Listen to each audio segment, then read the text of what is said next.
থাকবেন ইনশাআল্লাহ। আপনারা সাথে থাকলে পূর্বের নয় আমাদের তালিম তরবিয়া সমস্ত অব্যাহত থাকবে।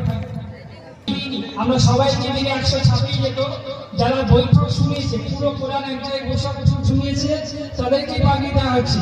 যারা হিপ শুধু শেষ করেছে ওদেরকে আমরা পাগড়ি দিচ্ছি। যেমন এই বাচ্চাটাকে দেখলেন, আমরা ওকে কিন্তু পাগড়ি দিচ্ছি না, কারণ শুধু শেষ করেছে। যারা হিপ শেষ করার সঙ্গে সঙ্গে এক জায়গায় বসে বৈঠক শুনিয়েছে তাদেরকে আমরা আজকে পাগড়ি প্রদান করছি। এবং যারা মাওলানা বিভাগ থেকে দওরা হাদিস ফারেগ হয়েছে তাদেরকে পাগড়ি প্রদান করছি। যদি সবাইকে ধরতাম তাহলে 100 লোক ছাড়িয়ে যেত। আপনাদের দোয়ার বরকত এবং সহযোগিতায় তালিকাপুর মাদ্রাসা দীর্ঘ প্রায় 40 বছরের কাছাকাছি খিদমত করছে। আপনারা সাথে থাকবেন এবং পাশে থাকবেন, সার্বিকভাবে পরামর্শ এবং সর্বদিক দিয়ে আশা রাখি। আর আমাদের এই ফারিগের জন্য দোয়া করবেন, আল্লাহ যেন তাদের জন্য উত্তম দিনে খিদমত নেয়। যারা খানার দায়িত্বে আছো ছাত্ররা, তোমরা ডান দিকে প্রস্তুত হয়ে যাও। যারা পানি খাওয়ানোর জন্য তোমরাও